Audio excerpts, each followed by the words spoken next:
Dear friends, मैं doctor पवन वासनीवाल आपका स्वागत करता हूं, वेलकम करता हूं। फ्रेंड्स, यहां पे आज हम नया टॉपिक पढ़ने वाले हैं। अगेन वो बहुत अच्छा टॉपिक है और आपको डेली रूटीन लाइफ के लिए भी ये बहुत अच्छा टॉपिक रहेगा। इससे पहले मैं आपको एक चीज बता दूं, यहाँ पे मैंने लगभग 160 के ऊपर वीडियो लेक्चर्स अपलोड कर चुका हूं। यहाँ पे आपको ध्यान देना है कि आप कौन सा सब्जेक्ट पढ़ना चाहते हैं, उस सब्जेक्ट का डिस्क्रिप्शन बॉक्स में क्या लिंक दे रखा है, उसका प्लेलिस्ट निकालें और उस प्लेलिस्ट पे क्लिक करें। प्लेलिस्ट को क्लिक करके आप वन बाय वन सारे वीडियो देख सकते हैं। ओके, ये तो हो गया आपका जो इंटरेस्ट है उसको मेरा बताने का। यदि आप चैनल पे नए हैं तो चैनल को आप सब्सक्राइब करना ना भूलें, ताकि आपको जब भी मैं नया वीडियो अपलोड करूं तो बेल आइकन को इनेबल कर लेना, ताकि आपको इमीडिएटली अलर्ट मिल जाए। ओके, तो ये तो चीज हो गई अपने चैनल के लिए और आपके फेवर के लिए। तो यहाँ पे अपन बात करेंगे आज एक्सपेक्टोरेंट की। एक्सपेक्टोरेंट क्या होता है और इससे रिलेटेड किस तरह के क्वेश्चंस बनते हैं, यूनिवर्सिटी एग्जाम में क्वेश्चन किस तरह से पूछा जाएगा, और कॉम्पिटिटिव एग्जाम में मतलब फार्मासिस्ट कहूं या डीसीओ कहूं चाहे जीपेट कहूं, इन सभी में क्वेश्चन कैसे पूछा जाता है, किस तरह से आंसर लिखना है, ये चीज बताऊंगा मैं। बीच बीच में मैं आपको क्या करूंगा, यहाँ पे कॉम्पिटिटिव एग्जाम से क्वेश्चन कैसे पूछा जाएगा वो बताऊंगा। एंड ऑफ द लेक्चर आपको पूरा पढ़ाने के बाद में आपको कैसे लिखना है यूनिवर्सिटी एग्जाम में, जिससे आपको सबसे ज्यादा मार्क्स मिले, वो चीज बताऊंगा। ओके, तो आप पूरा वीडियो देखें वन बाय वन कैसे अपन स्टार्ट करते हैं।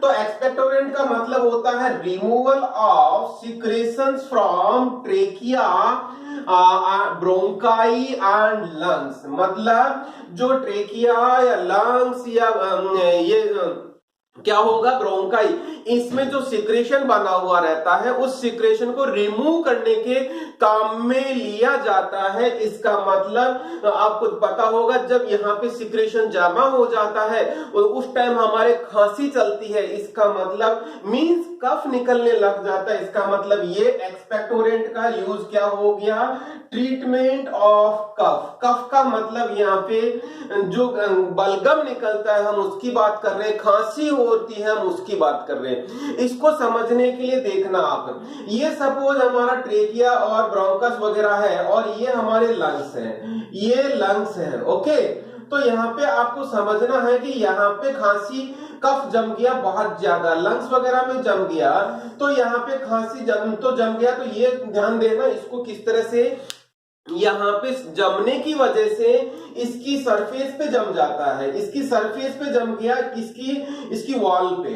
ओके, तो ये क्या होगा, जितनी स्पेस पहले थी उससे उतना कम स्पेस रह गया, जिसकी वजह से हमारे खांसी आती है। खांसी आती है तो क्या होता है, बलगम टूट के बाहर निकलता है। बलगम टूट के बाहर निकलता है तो ध्यान देना, खांसी रिफ्लक्स एक्शन से आती है इस तरह से खांसी आती है। तो आपको ध्यान देना कि यहाँ पे हम अब इसको हम कैसे करें।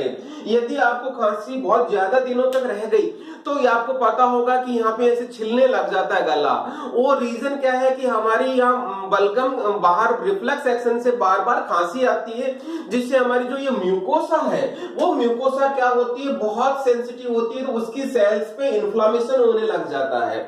और यदि और भी आपने ट्रीटमेंट नहीं लिया तो क्या होगा, उसकी सेल्स यहाँ से टूट टूट के बाहर निकलने जाएगी। इसका मतलब वो क्या हो गया, आपके इन्फेक्शन हो गया और वहां से सेल्स का बाहर निकलना का मतलब हो गया कि बहुत ज्यादा सीवियर कंडीशन हो गई।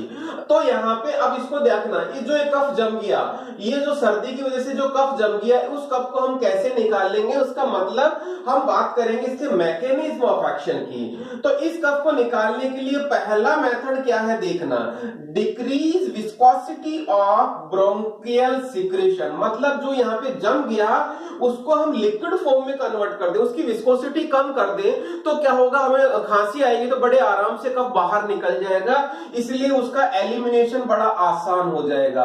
पहला कंसेप्ट तो ये चलता है।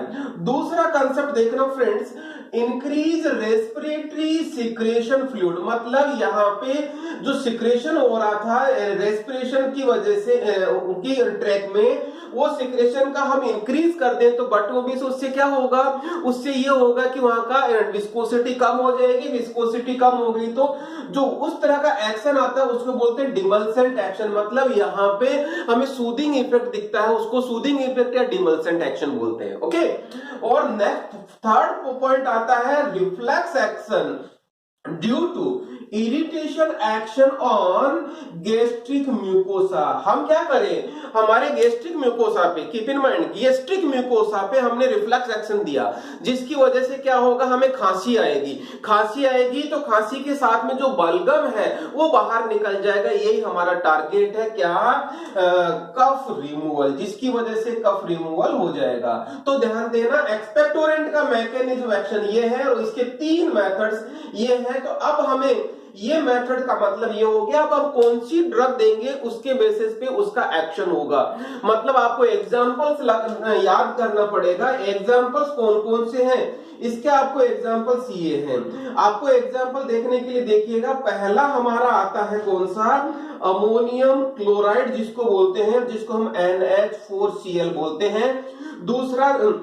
दूसरा पॉइंट आता है फ्रेंड्स आयोडाइड्स। आयोडाइड्स वो पोटेशियम आयोडाइड हो सकता है या सोडियम आयोडाइड हो सकता है या पोटेशियम आयोडाइड हो सकता है। प्रीफरेबली सोडियम पोटेशियम आयोडाइड ज्यादा यूज किया जाता है। ओके, नेक्स्ट थर्ड आता है, याद करना, सोडियम सिट्रेट। सोडियम सिट्रेट होता है। और फोर्थ आता है कौन सा, antimony potassium tartrate. Antimony potassium tartrate हम पढ़ चुके हैं, शायद आपको पता होगा, एमेटिक्स में हमने पढ़ा था और उसमें एंटीमनी पोटेशियम टार्ट्रेट को हम एज ए एक्सपेक्टोरेंट यूज भी बताया था। ओके, और अब नेक्स्ट आता है फिफ्थ वन गुएनेफेसिन और सिक्स्थ वन आता है गुएवेकॉल। ओके, तो यहाँ पे आप देखना, अब जब भी मैं आपको यहाँ पे बता दूं, जब भी आप कफ सिरप मार्केट से लेके आएंगे तो आपको ये कंपोनेंट, कुछ ना कुछ कंपोनेंट ये मिल जाएंगे।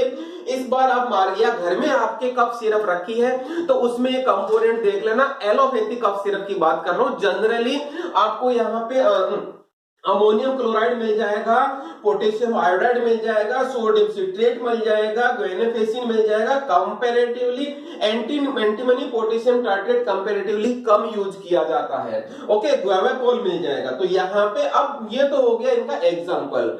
ओके, अब अपन बात करते हैं हमारे सिलेबस में इन ड्रग्स की कौन कौन सी बात कर रहे हैं। बट ऑब्वियस है, हम इनऑर्गेनिक केमिस्ट्री सब्जेक्ट की बात करें तो हम इनऑर्गेनिक मॉलिक्यूल्स की बात करेंगे।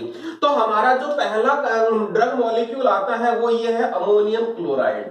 अमोनियम क्लोराइड में ध्यान दीजिएगा, अमोनियम क्लोराइड का मतलब में आपको शॉर्ट नोट आता है, अमोनियम क्लोराइड के बारे में पूरा लिखना होता है। तो यहाँ पे हम अमोनियम क्लोराइड का, जैसा मैंने अभी फॉर्मूला बताया था, NH4Cl होता है, बेसिकली सॉल्ट फॉर्म रहता है। ओके, तो हम यदि इसको प्रिपरेशन करेंगे तो बहुत सिंपल है। अमोनिया और हाइड्रोक्लोरिक एसिड को सिंपली मिक्सअप करेंगे, प्रेसिपिटेट बन जाएगा अमोनियम क्लोराइड का, और उस प्रेसिपिटेशन को हम फिल्टर करके हम ड्राई कर लेंगे तो आपका अपना प्रोडक्ट बन जाएगा। मतलब ये अमोनियम क्लोराइड बन गया। बहुत सिंपल है, आपको पता होगा अमोनिया एज ए बेस काम करता है यहाँ पे, और HCl यहाँ पे एज ए एसिड काम करता है। सिंपल न्यूट्रलाइजेशन रिएक्शन होता है और ये सॉल्ट बन गया। ओके, ये तो हो गया हमारा इसका प्रिपरेशन।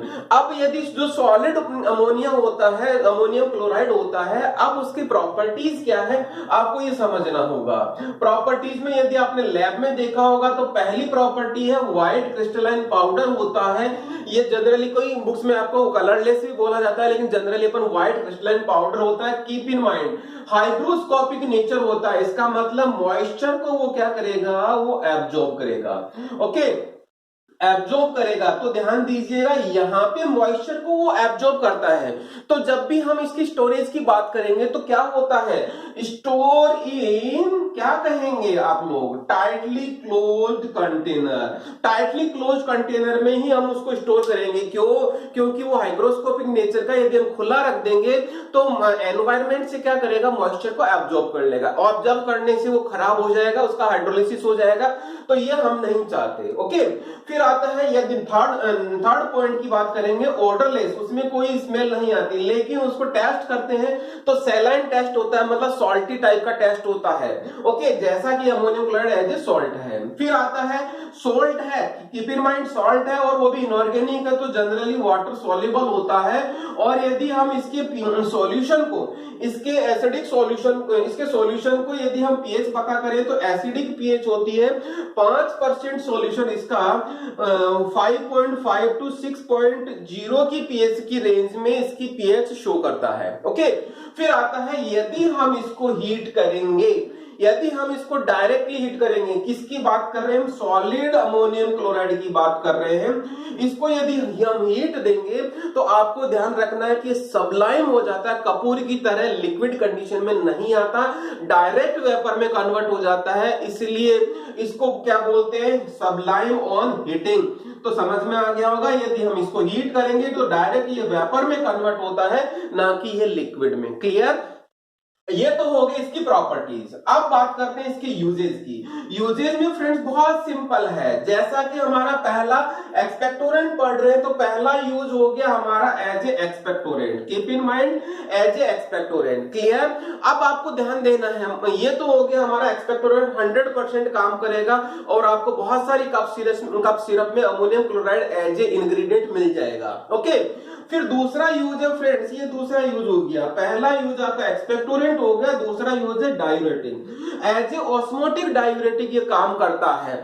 ऑस्मोटिक डायूरेटिक का मतलब ये वहां पे क्या करेगा, ऑस्मोसिस क्रिएट करेगा, ऑस्मोटिक प्रेशर क्रिएट करेगा, जिसकी वजह से वाटर का आउटपुट यूरिन में ज्यादा बढ़ जाता है, जिसकी वजह से डायूरेसिस होता है। ओके, फिर आता है नेक्स्ट जो इंपॉर्टेंट है थर्ड पॉइंट, इसको बोलते हैं सिस्टेमेटिक एसिडिफायर। सिस्टेमिक एसिडिफायर देखना आप लोग क्या समझना, अमोनियम क्लोराइड है, अमोनियम क्लोराइड है, जैसा कि आपको पता लग रहा है कि ये एब्जॉर्ब होगा, बॉडी में एब्जॉर्ब होके ये वापस बॉडी में जाने के बाद में NH3 एंड HCl में वापस टूटेगा। और तो यहाँ पे आपको ध्यान देना है, NH3 क्या है, वीक एसिड है, सॉरी वीक बेस है। ओके, और ये HCl क्या है, स्ट्रॉन्ग एसिड है, स्ट्रॉन्ग एसिड है। तो यहाँ पे इसका जो नेट सॉल्यूशन होगा वो क्या होगा, एसिडिक कंडीशन क्रिएट करेगा। कहां पे, बॉडी में, सिस्टमिक जाके। इसका मतलब यहाँ पे ध्यान देना, बॉडी में जाके ये क्या, किस तरह का एनवायरनमेंट क्रिएट करेगा, एसिडिक मीडियम क्रिएट करेगा। एसिडिक मीडियम क्रिएट करेगा तो आपको ध्यान रखना है, उस कंडीशन को बोलते हैं हम एसिडोसिस। Okay, acidosis. क्लियर है? तो यहाँ पे ध्यान देना, उसी इसको मतलब जो ड्रग पीएच को कम करती है या एसिडिक एनवायरनमेंट क्रिएट करती है, हम उसको सिस्टेमिक एसिडिफायर बोलते हैं और उस प्रोसेस को हम बोलते हैं एसिडोसिस। तो यहाँ पे दूसरा इसको, इस कंडीशन को, थर्ड पॉइंट को मैं क्या, दूसरा पॉइंट क्या लिख सकता हूं, इसी को चेंज करके दूसरी लैंग्वेज में, the treatment of alkalosis. Treatment of alkalosis का मतलब क्या हो गया, ध्यान देना, एल्केलोसिस का मतलब पीएच ज्यादा है। सपोज किसी ड्रग की वजह से, पॉइजनिंग की वजह से कई बार क्या होता है, पीएच, बॉडी का पीएच इंक्रीज हो जाता है, उस कंडीशन को हम एल्केलोसिस बोलते हैं। उस कंडीशन को या उस पॉइजनिंग वाली कंडीशन को ट्रीट करने के लिए हम अमोनियम क्लोराइड देते हैं, जो क्या करेगा, बॉडी में जाके एसिडिक एनवायरनमेंट क्रिएट करेगा, जो पीएच बढ़ा हुआ था उसको नीचे लेके आएगा, क्योंकि ये पीएच कम करता है, एसिडिक एनवायरनमेंट करता है। इस तरह से हम एल्केलोसिस को ट्रीट करने के लिए भी इसको यूज करते हैं। ये हो गया पूरा किसके बारे में, अमोनियम क्लोराइड के बारे में और एक्सपेक्टोरेंट के बारे में। अब अपन बात करते हैं यहाँ पे कॉम्पिटिटिव एग्जाम्स में क्वेश्चन क्या आता है। पहला क्वेश्चन आता है फ्रेंड्स, ध्यान देना, यहाँ पे पहला क्वेश्चन आता है एक्सपेक्टोरेंट का मतलब क्या होता है, रिमूवल ऑफ सिक्रीशन। शायद समझ में आ गया होगा, ये पहला क्वेश्चन बनता है। दूसरा क्वेश्चन बनता है इसका मैकेनिज्म ऑफ एक्शन का, जो आपको यहाँ पे तीनों मैकेनिज्म ऑफ एक्शन याद करना है। तीसरा क्वेश्चन बनता है यहाँ पे फ्रेंड्स, आपको याद रखना है कौन सा, कि एज ए एक्सपेक्टोरेंट कौन कौन सी ड्रग काम करती है। तो आपको याद रखना, ammonium chloride, sodium iodide, potassium iodide, sodium citrate, antimony potassium tartrate, guaifenesin और ग्वेवेकोल, ये आपकी ड्रग्स हो गई। और उसके बाद बाद में हम अमोनियम क्लोराइड की बात करते हैं, तो अमोनियम क्लोराइड पे कॉम्पिटिटिव एग्जाम में क्वेश्चन क्या आता है, आपको एक तो इसके हाइग्रोस्कोपिक नेचर को याद रखना है कि इस पे क्वेश्चन आता है, हाइग्रोस्कोपिक नेचर पे क्वेश्चन आता है, मतलब हमारा फोर्थ क्वेश्चन हो गया कॉम्पिटिटिव एग्जाम में। फिर इसके बाद में यहाँ पे इसके यूजेज पे फिफ्थ क्वेश्चन बन गया कि इस पे फिफ्थ क्वेश्चन किस तरह से कि ये किसका अमोनियम क्लोराइड का यूज क्या होता है। 99% स्टूडेंट्स को एक ही यूज याद रहता है, वो होता है एक्सपेक्टोरेंट। हमें डायूरेटिक याद रखना है, हमें सिस्टेमिक एसिडिफायर याद रखना है, क्योंकि ये क्या होता है salt of weak base and strong acid है, इसलिए अंदर जाके ये एसिडोसिस करेगा, इसलिए हम उसको ट्रीटमेंट में किसमें देते हैं, एल्कलोसिस में। तो ये इसके यूज हो गए। 100% एक बार क्वेश्चन आया हुआ है तो इसको याद रखना है अपन को। ये तो हो गया आपका क्या कि आपके कॉम्पिटिटिव एग्जाम्स में यदि क्वेश्चन आता है आपको अमोनियम क्लोराइड पे शॉर्ट नोट, तो अमोनियम क्लोराइड पे शॉर्ट नोट आपको ये पूरा का पूरा लिखना है। इसको जो मैंने समझाया है उन पॉइंट्स को भी आपको इंक्लूड करना, उसको लैंग्वेज फॉर्म में लिखना है, तब आपको अच्छे मार्क्स मिलने की उम्मीद रहेगी। जनरली ये 5 नंबर का क्वेश्चन आता है, तो बहुत छोटा सा पार्ट है, लेकिन इसको समझाएंगे तो आपका अच्छा आंसर बन जाएगा। और मैंने समरी के तौर पे आपको यहाँ लिख दिया है, आप इसका स्क्रीनशॉट लेना ना भूलें, ताकि आपको मेन एग्जाम में बहुत इजी से इसको रिवाइज कर लेंगे। ओके, अब अपन बात करेंगे एक्सपेक्टोरेंट की ही दूसरी ड्रग। एक्सपेक्टोरेंट की ही दूसरी ड्रग कौन सी है, पोटेशियम आयोडाइड। शायद आप लोगों ने सुना होगा, अभी अपन ने एग्जाम्पल के तौर पे भी हमने इसको देखा था। पोटेशियम आयोडाइड को हम कौन कौन से पॉइंट्स के अंदर पढ़ने वाले हैं, पहला हम उसको कैसे प्रिपेयर करेंगे, मींस उसका प्रिपरेशन पढ़ेंगे, उसके बाद में उसकी प्रॉपर्टीज क्या होती है ये देखेंगे, फिर उसको हम स्टोरेज कैसे करेंगे ये देखेंगे, और उसका फिर फाइनली हम यूज क्या होता है ये देखेंगे।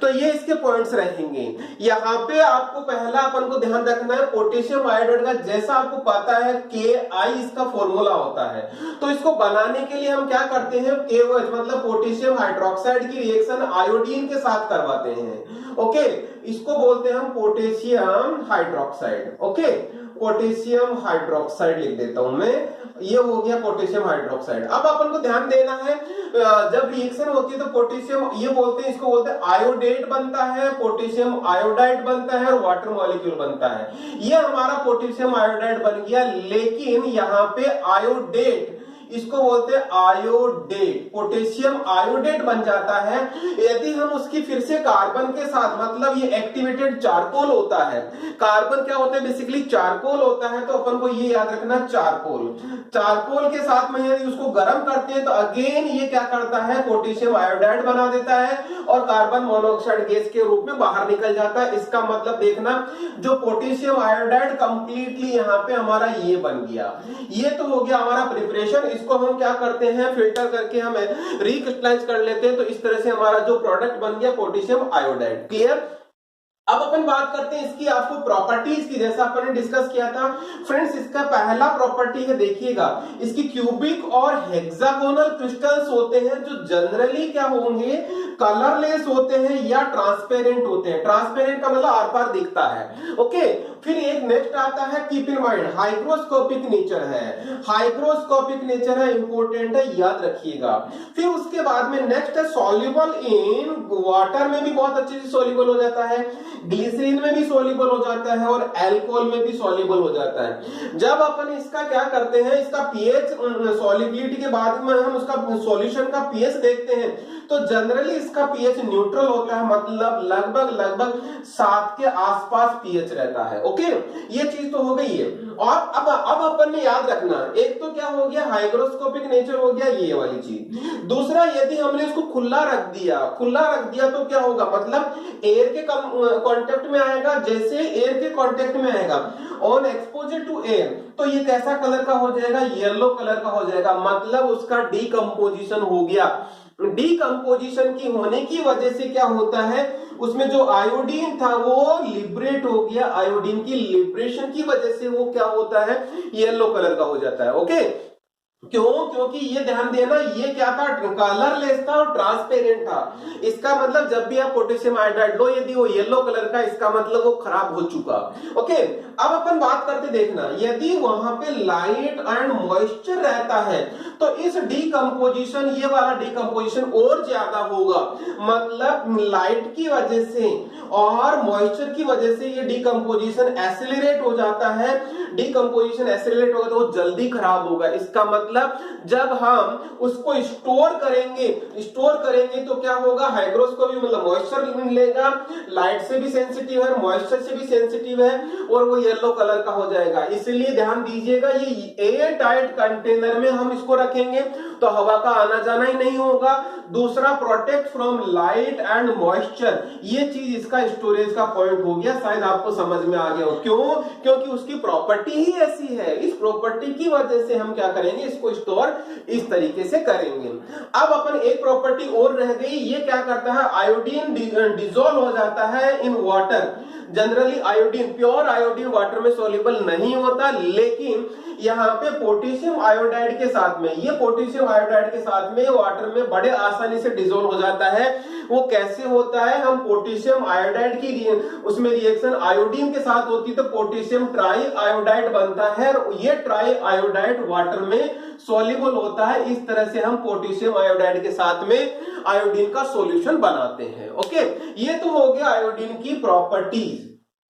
स्टोरेज हम देख चुके हैं, क्योंकि हाइग्रोस्कोपिक नेचर का होता है, लाइट सेंसिटिव होता है, मॉइस्चर सेंसिटिव होता है, इसीलिए ये क्या करते हैं, हम मॉइस्चर से और लाइट से हम प्रोटेक्ट करते हैं और एयर टाइट कंटेनर में रखते हैं। ओके, अब अपन बात करते हैं यूजेज की। यूजेज में बहुत सिंपल है, कैसे, एक्सपेक्टोरेंट है, कीप इन माइंड, हमने इसकी कैटेगरी में पढ़ा है, एक्सपेक्टोरेंट के को में रखा है। इसका मतलब एक्सपेल आउट करेगा। एक्सपेल आउट क्या करेगा, कफ को एक्सपेल आउट करेगा, हम उसको एक्सपेक्टोरेंट बोल रहे हैं। ओके, तो पहला पॉइंट यूज तो ये हो गया। दूसरा यूज होता है फ्रेंड्स का source of iodine, but OBS है, पोटेशियम आयोडाइड था, और यहाँ पे थोड़ा सा भी हम उसको लिबरेट करते हैं तो ये क्या कर देता है, आयोडीन को रिलीज कर देता है। आयोडीन को रिलीज कर देता है तो source of iodine as a use होता है। जैसा कि आपको पता है, हम आयोडाइज सॉल्ट यूज करते हैं, तो आयोडाइज सॉल्ट में भी इसको एज ए केआई के फॉर्म में इसको यूज किया जाता है।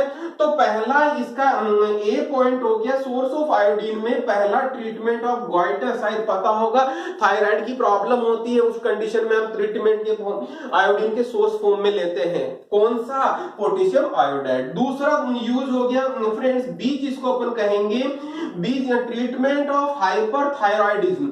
हाइपरथायरॉयडिज्म में भी इसको यूज करेंगे as a source of iodine, जो नमक के साथ में पोटेशियम आयोडाइड मिलाते हैं। ओके, सी पॉइंट हो गया pre operative treatment of thyrotoxicosis, मतलब ऑपरेशन हो रहा है उससे पहले पोटेशियम आयोडाइड दिया जाता है प्री ऑपरेटिव टाइम पे, कौन सी डिजीज में, थायरोटॉक्सिको डिजीज में। क्लियर, ये तो हो गया सोर्स ऑफ आयोडीन का यूज। क्लियर, थर्ड 2 पॉइंट ये हो गए। थर्ड पॉइंट हमारा बनता है क्या, आयोडीन सॉल्यूशन। आयोडीन सॉल्यूशन बनाने में भी काम आता है। कैसे बनाने में काम आता है, याद करना, अभी बताया, पोटेशियम आयोडाइड के साथ में आयोडीन को मिक्स करते हैं तब आयोडीन का सॉल्यूशन बनता है। प्योरली आयोडीन का वाटर सोल्यूबल नहीं होता।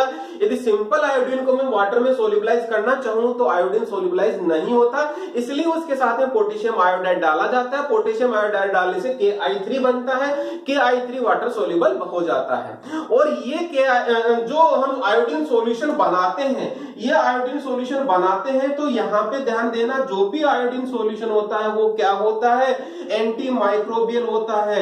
एंटी माइक्रोबियल का मतलब वो एंटीसेप्टिक की तरह यूज होता है, जितने भी माइक्रोब्स होते हैं उनको किल कर देता है, क्योंकि आयोडीन हेलोजिनेशन करता है बायोमॉलिक्यूल्स का, जिसमें बायोमॉलिक्यूल्स का मतलब न्यूक्लिक एसिड कहूं, चाहे मैं आपको यहाँ पे इनके दूसरे प्रोटीन्स कहूं, चाहे एंजाइम्स कहूं, या कोई से भी बात करूं, न्यूक्लिक एसिड का मतलब DNA और RNA, ये सारी चीज होगी। इसका मतलब वो एज ए एंटी माइक्रोब्स की तरह काम करेगा, मींस यहाँ पे एंटीसेप्टिक की तरह काम करेगा। यदि आपको पता हो कोई सा भी कोई लग कट लग जाता है, हमें लग जाती है, तो हम आयोडीन सॉल्यूशन से, पोविडोन आयोडीन वाली से हम इसको यूज करते हैं, तो ये KI का ही सोर्स के तौर पे यूज किया जाता है बहुत सारी प्रिपरेशन में। पोविडोन आयोडीन में पोटेशियम आयोडाइड यूज नहीं होता, वो अलग प्रिपरेशन होती है। ओके, फिर उसके बाद में फोर्थ पॉइंट आता है एंटी फंगल। एंटी फंगल मतलब जनरली क्या होता है, ये आयोडीन क्या करता है, फंगस को किल करता है। मेनली इस एंटी फंगल के तौर पे इसको कब यूज किया जाता है, वो वेटरनरी प्रैक्टिस में, वेटरनरी यूज में, एनिमल्स में हम इसको यूज करते हैं as a anti fungal. Okay, ये सारे के सारे यूज हो गए किसके, पोटेशियम आयोडाइड के। याद रखिएगा एक्सपेक्टोरेंट है, लेकिन इसमें आयोडीन होने की वजह से थायराइड से रिलेटेड प्रॉब्लम में यूज होगा। दूसरा, आयोडीन होने की वजह से ये माइक्रोब्स को किल करता है, तो एंटीसेप्टिक कहूं या एंटी माइक्रोबियल कहूं चाहे एंटी फंगल कहूं, उसमें यूज होगा। तो सोर्स ऑफ आयोडीन में तो थायराइड से रिलेटेड प्रॉब्लम आ गई, और आयोडीन सॉल्यूशन में इसमें एंटी माइक्रोबियल या एंटी फंगल आ गया। और बट ऑब्वियस है एक्सपेक्टोरेंट तो होगा ही होगा, क्योंकि उस कैटेगरी में हम इस ड्रग को पढ़ रहे हैं। क्लियर, ये सारा का सारा हो गया आपका पोटेशियम आयोडाइड का। अब अपन ने ध्यान देना, यहाँ पे जीपेट में क्वेश्चन या फार्मासिस्ट में क्वेश्चन किस तरह का बनता है, कौन कौन सा इंपॉर्टेंट पॉइंट है। पहला तो ध्यान दीजिएगा हाइग्रोस्कोपिक नेचर है। दूसरा, लाइट की प्रेजेंस में ये क्या है, डिकम्पोजिशन एक्सेलरेट होता है, जिसकी वजह से यहाँ पे इसको क्या कर रहे हैं अपन, जिसकी वजह से इसको प्रोटेक्ट कर रहे हैं। ये इसकी प्रॉपर्टी से रिलेटेड इंपॉर्टेंट क्वेश्चन बनता है। फिर इसके यूजेस से रिलेटेड ये सारे के सारे यूजेस से रिलेटेड इंपॉर्टेंट क्वेश्चन बनते हैं। ये हो गया आपके ऑब्जेक्टिव टाइप के क्वेश्चन की बात। अब अपन बात करते हैं यदि यूनिवर्सिटी या बोर्ड एग्जाम में क्वेश्चन आता है तो अपन को कैसे लिखना है। क्वेश्चन आता है right short note on potassium iodide, तो ये जितना मैंने बताया है तो वो पूरा का पूरा लिखना है। और एक चीज और बता दूं, मैंने जो चीज बोली है उसको भी आपको लिखना चाहिए, क्योंकि यदि आप जब एक्सप्लेन करके आप समझाओगे एग्जामिनर को तो आपको अच्छे मार्क्स मिलने की उम्मीद रहेगी। ओके, तो ये तो हो गया आपका यूनिवर्सिटी एग्जाम। अब एक दूसरा क्वेश्चन, एक चीज और बता रहा हूं मैं आपको, क्या आपको याद रखना, कंप्लीट नोट या शॉर्ट नोट एक्सपेक्टोरेंट पे आता है। एक्सपेक्टोरेंट पे आता है तो आपको याद क्या रखना है, एक्सपेक्टोरेंट में मैंने जो मैकेनिज्म एक्शन उसको वो बताया था, इसका डेफिनेशन बताया था, ये सारी चीज लिखनी है। उसके बाद में आपको पोटेशियम आयोडाइड के बारे में लिखना, जो मैंने अभी बताया था, अमोनियम क्लोराइड के बारे में लिखना, जो थोड़ी देर पहले बताया था। उसके बाद में आपको पोटेशियम आयोडाइड के बारे में लिखना। ये मेरा 100% दावा है कि आपको पूरे मार्क्स मिलेंगे, क्योंकि आपने जितना भी एक्सपेक्टोरेंट के से रिलेटेड मटेरियल था वो पूरा का पूरा एग्जामिनर को दे दिया है, पूरा का पूरा उसको समझा दिया है। अब तो एग्जामिनर को पूरे मार्क्स देने ही पड़ेंगे, ये मेरा विश्वास है, क्योंकि आपने कोई चीज छोड़ी ही नहीं और अच्छे से समझा दिया उसको।